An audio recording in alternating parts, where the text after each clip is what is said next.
Baru saja rilis Kepmen Pan RB nomor 571 tahun 2023 yang tentunya ini nanti akan menjadi sebuah kabar gembira bagi teman-teman pendaftar P3K teknis. Bagaimanakah isi dan juga maksud untuk Kepmen Pan RB nomor 571 tahun 2023? Silahkan simak video ini sampai selesai. Namun sebelum kita lanjutkan, perlu saya ingatkan, bagi teman-teman yang mungkin baru saja menemukan channel ini, silakan klik tombol subscribe-nya dan aktifkan notifikasi loncengnya, sehingga nanti jika ada update video terbaru, kalian tidak akan ketinggalan informasi. Baiklah sobat-sobatnya, kabar gembira dari Kementerian Pendidikan Aparatur Negara dan Reformasi Birokrasi bahwasanya telah rilis untuk Kepmen Pan RB nomor 571 tahun 2023, yang mana untuk isi dari Kepmen Pan RB ini adalah terkait tentang optimalisasi pengisian kebutuhan jabatan fungsional teknis pada pengadaan pegawai pemerintah dengan perjanjian kerja tahun 2022. Ya, mana untuk menjadi dasar pertimbangan pertama inilah terkait tentang tingkat kelulusan peserta yang cukup rendah, teman-teman.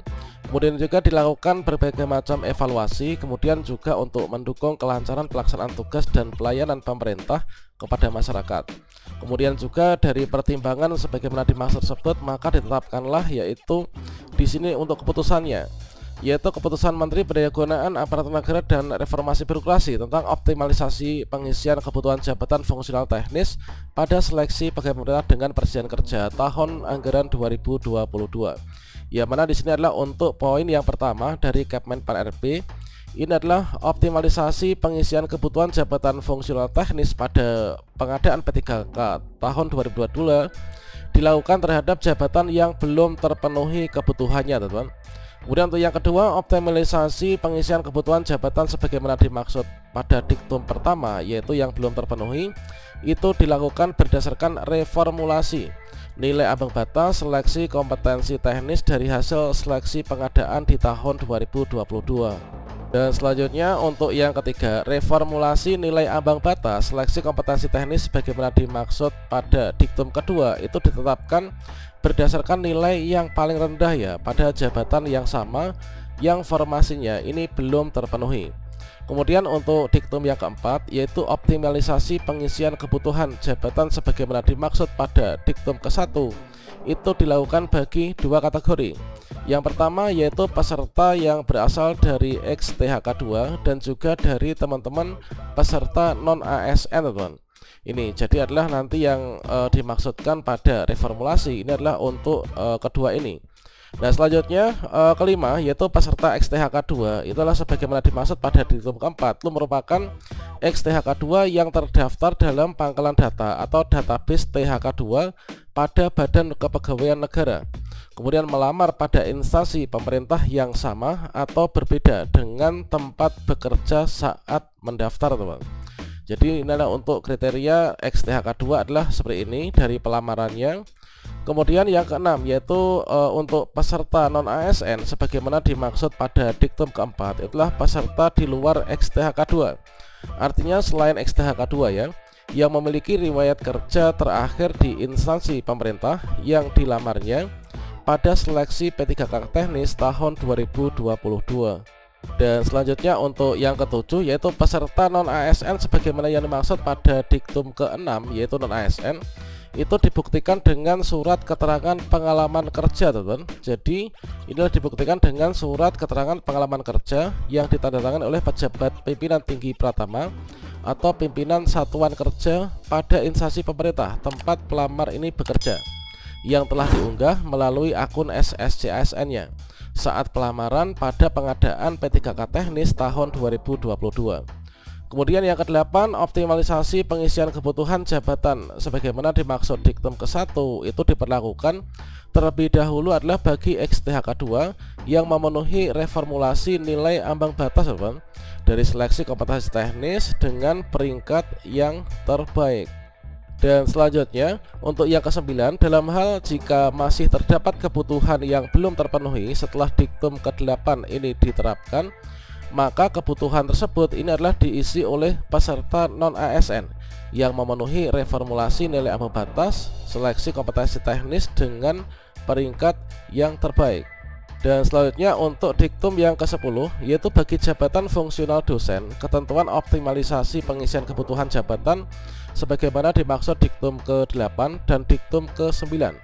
Itulah diberlakukan terlebih dahulu bagi peserta yang telah memenuhi nilai ambang batas pada setiap subtes ya, seleksi kompetensi teknis.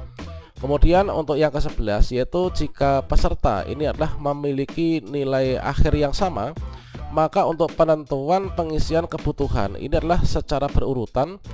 Ini adalah sama dengan aturan di tahun sebelumnya, yaitu di sini diutamakan yang pertama itu adalah diambilkan dari yang mendapatkan nilai kompetensi teknis yang paling tinggi, teman.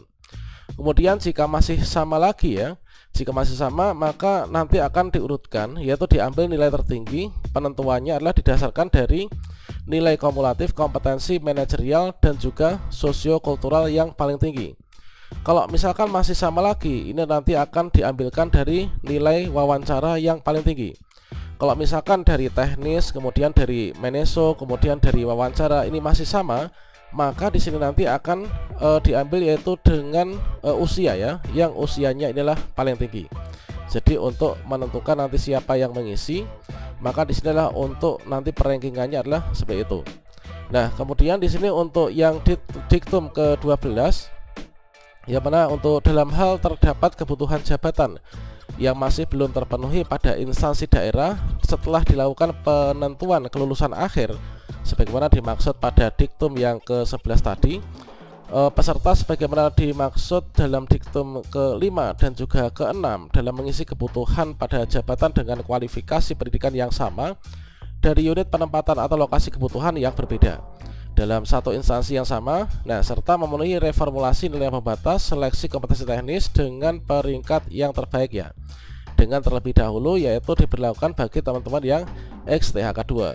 Jadi XTHK2 itu entah itu di kompetensi teknis, entah itu di P3K teknis maupun juga P3K guru, itu adalah selalu dikedepankan, teman. Kemudian untuk diktum yang ke-13, nah dalam hal instansi pusat ini melakukan pengelompokan pengisian kebutuhan jabatan yang belum terpenuhi hanya diberlakukan pada kebutuhan jabatan yang telah dikelompokkan. Nah, serta memenuhi reformulasi nilai ambang batas seleksi kompetensi teknis dengan peringkat terbaik ya. Nah, dengan terlebih dahulu yaitu diberlakukan bagi teman-teman XTHK2 lagi. Dan selanjutnya untuk yang ke-14, maka dengan adanya Kepmenpan RB ini adalah berlaku sejak tanggal ditetapkan ya, dan jika nanti ada kekeliruan di belakang hari nanti akan diubah sebagaimana mestinya. Inilah merupakan Kepmenpan RB terbaru dikeluarkan tanggal 2 Agustus 2023. Tentunya merupakan kabar gembira bagi teman-teman pendaftar P3K teknis. Demikian, semoga bermanfaat. Wassalamualaikum warahmatullahi wabarakatuh.